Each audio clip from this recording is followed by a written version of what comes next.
You may know that Nimble Giant Entertainment has teamed up with Paradox Interactive to create a brand new 4X game called Star Trek Infinite. The game, which is built on the same engine as Paradox's Stellaris, is a bit like playing a space version of the board game Risk, but with a lot more to it. The game's technical director, Andrès Chamarra, joined me to talk about the game's mechanics and his Star Trek fandom, not to mention explain what exactly a 4X game is. I'm T. Rick Jones, and this is your Daily Star Trek News.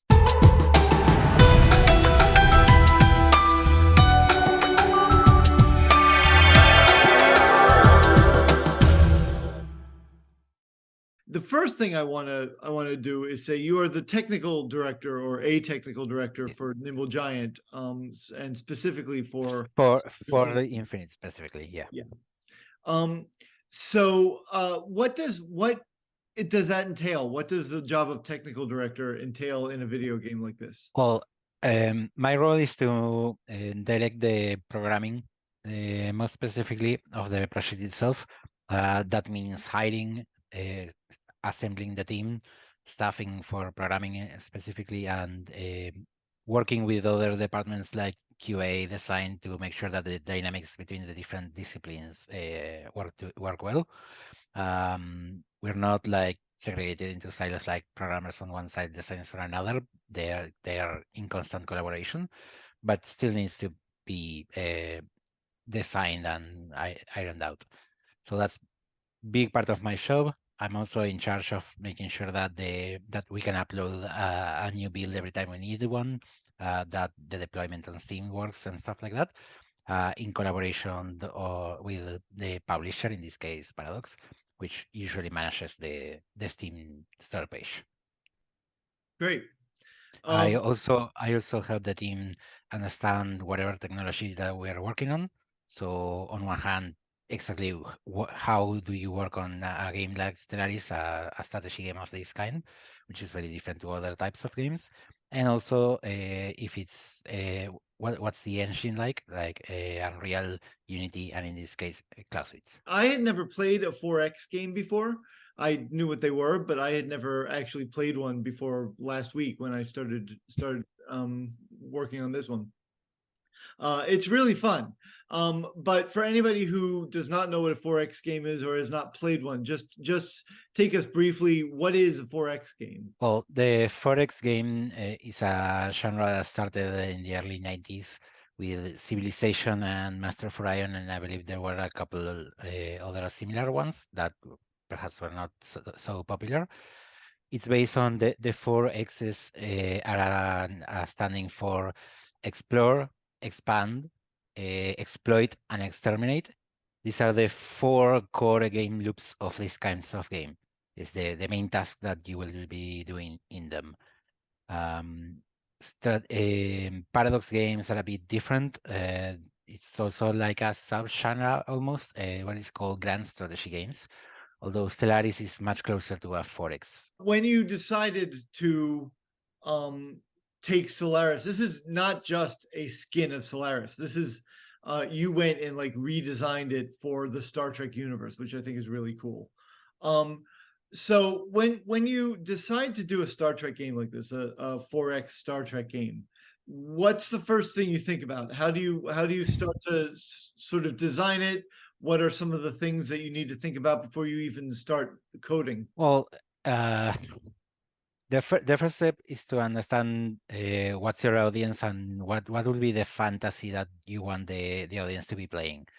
So in this case, the first step is to make sure that the player feels like they are part of the Star Trek universe and they perform the actions that you would expect to take place in the Star Trek universe from the point of view that our kind of game takes, which is the big picture country management, not a specific ship. So once in that role, I am the manager and the leader of the whole country. What things I will be expected to do. So there you go for exploration, expanding, where to colonize, what to build for exploitation, and who to go to war with and why. Are you or anybody in your team Star Trek fans? Indeed. There's my answer. I am the honorary lore master of the project because I watch way too much Star Trek, even before this project. But since this project, I went through TNG, Deep Space Nine, and Voyager multiple times over. Oh wow! So you really didn't have to do any research yourself. You already I knew. already had, yeah. You were, in a way, you were preparing for this your whole life. You could say that. So how did you choose? The factions are the Federation, Klingon, Cardassian, and Romulan.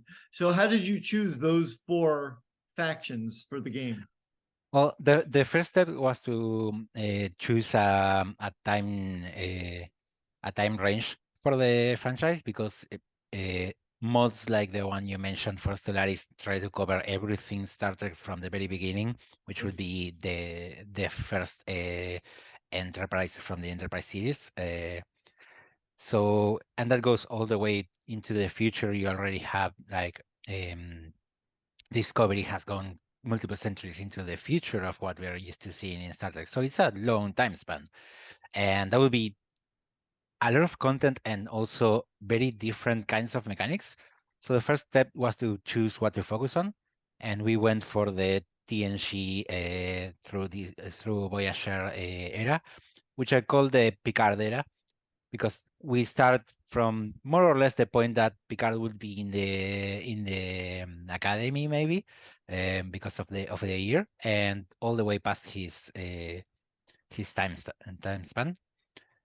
And once we chosen that period, then you can say, okay, which are the main players, the big powers in this scenario, and that immediately throws in the Romulans and the Klingons. And Cardassia was becoming important and big through the late seasons of TNG and into Deep Space Nine. So that was the 4th one. And you could add other factions later, but it was important to get the dynamics between these 4 just right before even thinking about that. Now, it is recommended that you start, at least with the press packet that I was sent. It's recommended that you start with the Federation. They're pretty straightforward. Yeah. And a good place to start, especially if you've never played a 4X game before. But every faction, you play it differently, right? Like it's a different experience with everyone. You know, you're not going to play the Klingons like you play the Federation, for instance. Yeah, each of the 4 factions have some unique mechanics that are special to them, but also they are balanced and have their own types of problem even within the same systems that they share. So one example I could give you is that the Cardassians are meant to be aggressive expansionists, and the way we motivated that is that they are prone to constantly falling into economic crises, specifically about food. So they need to expand and they need to coerce other powers, let's say, to do their work for them. And so that forces you into a specific playstyle or incentivizes you into it. You can play away from that playstyle or even reinvent the power yourself through the quest and your actions. But yeah, they are all designed to, at least at the beginning of the game, play very differently. At points, you can pause the game so that you can make decisions and make actions. And then when you unpause the game, you see the results of your actions.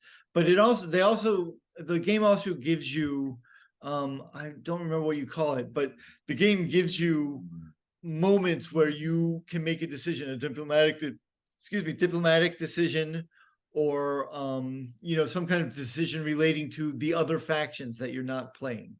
Are any of those based on original Star Trek ideas? Are they, who wrote those? What's the deal with those?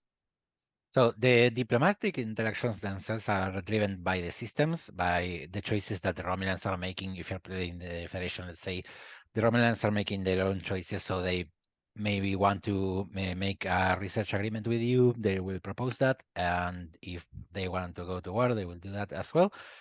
So that's system driven. But you do get plenty of events and some interactions indirectly with the other powers, sorry, that many of them have a narrative either directly lifted from some episodes of the series or strongly inspired by the ideas and the themes of Star Trek. And a lot of it, most of it is original writing by our team, and it has been done in collaboration with Paramount. We will pitch ideas and how we will approach them, and they will review it and say, okay, this feels like Star Trek. This is in line with our ideas and the themes and stuff like that. So it's a true collaboration, which is Yeah. fantastic. And you get to see your ideas. You're basically writing a Star Trek story, which Yeah, the same goes for the ship models. We even created some new ones, and the character portraits. Everything was reviewed by Paramount to make sure it stays in line. That's very cool. It must feel pretty good as a lifelong Star Trek fan to be dipping your toe in the Star Trek pool with Paramount's blessing. Yeah, it's been a dream. So, but there are other elements as well. You've got to you have to gather resources and research technology and staff ships.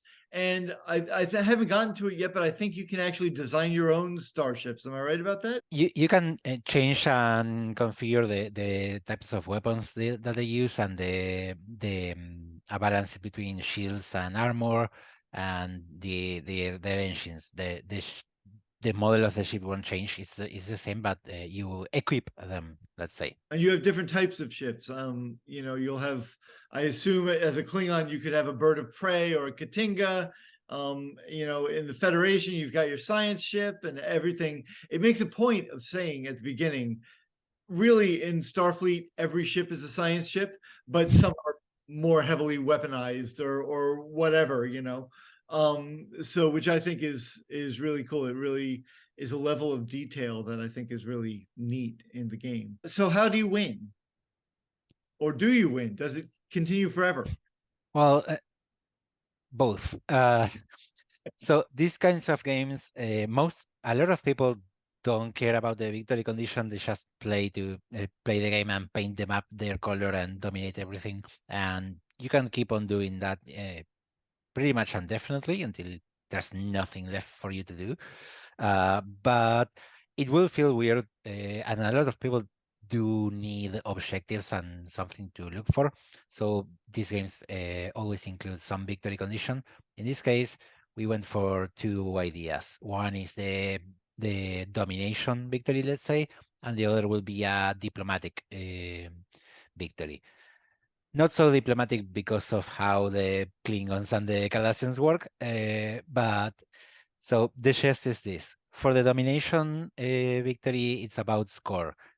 You build up your score by the strength of your economy, your alliances, the how much you expanded, and by a certain year, 300s into the game, the biggest score is declared the winner. But you can keep playing after that if you want to. And the diplomatic victory is about integrating the minor powers that you found around the galaxy. Like there's the Trills, there's the Nobulans, there are many. You mentioned the Talarians. So you come across them, you initiate diplomatic relationships with them, you integrate them into your power. If you're the Federation, that's a friendly process. If you're the Klingons, that's not so friendly. And let's not even discuss the Cardassians. But by integrating more than half of the present minor powers in the galaxy, you also are declared a winner. So I could literally play this game probably forever. I could, because I can then start again with a second faction, and then a third and a fourth. So I could play this for a long, long time, which replayability I think is great in these games because you can play differently too. You can go back and play the Federation, right? But make different choices. In the mission tree, you get some branching points where you have to make a choice of which path to lead your power through. And all four powers have a choice between sticking mostly to what they were seen as in canon in the series that were based in our game on, or have an alternate path. So for instance, the Federation is they're always the good guys, they're always friendly and diplomatic, but we've seen in Deep Space Nine there's always the risk that that may turn bad, and you get the choice to go down that path if you want to. And the Romulans could try to reconcile with the Vulcans in a friendly manner or conquer them. There's also a binary choice between them.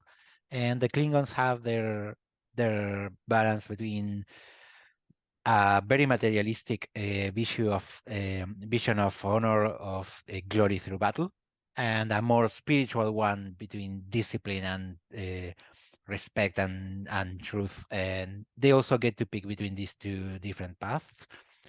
So wherever you're playing one power, not only you get to make those two choices, every other power, even if they are an AI, might choose differently in different playthroughs.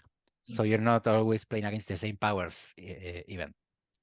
So that was a way to increase the replayability of the game. There's a multiplayer aspect to it as well, right? Tell me a little bit about that. So it plays pretty much the same as the single player experience, only against other players.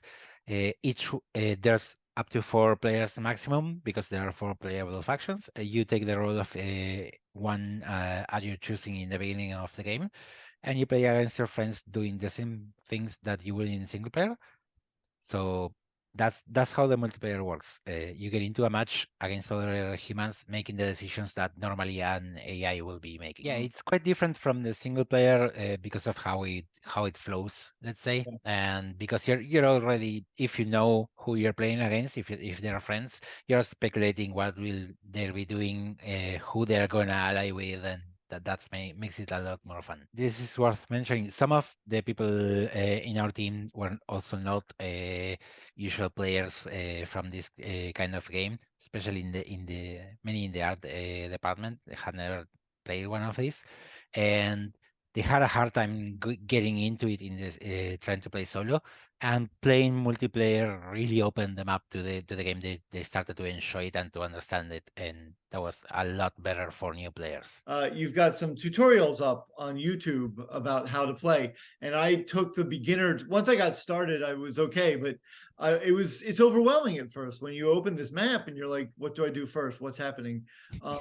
If you've never played one of these games before. So that was really useful to me, was watching, and I may have only watched the first half of it, but on YouTube I found a getting started with Star Trek Infinite video, and I watched some of it, and once I started doing it, it was no problem, but that really helped get me started with that. Yeah, and it's very normal in this kind of game to start and getting a couple of years into the game and realize, oh, I just understood this system and I was not using it correctly. I need to start the game over. It's part of the process. One of the things that you always think about in these kinds of games, in all kinds of games when developing them, is who is the player playing as? Is there a character even? And in this case, the way to think about it is you are the country itself. It's not like a specific person.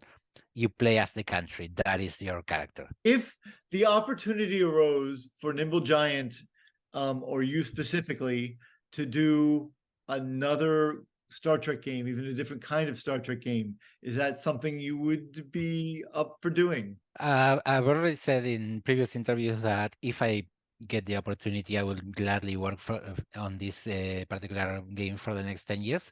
But also other times, other games in the same franchise, yeah, we will be very open to that.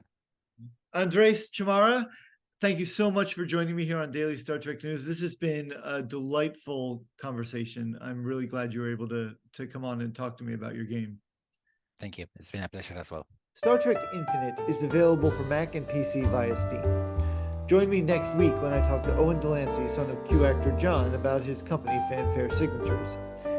If you want to ensure we continue to make content like this, why not support us on Patreon? Your donation not only helps us afford the hosting fees for our website and podcast, but also helps us to pay our writers. Even a donation of as little as $1 a month helps to keep us running. Head over to www.patreon.com/Daily Star Trek News.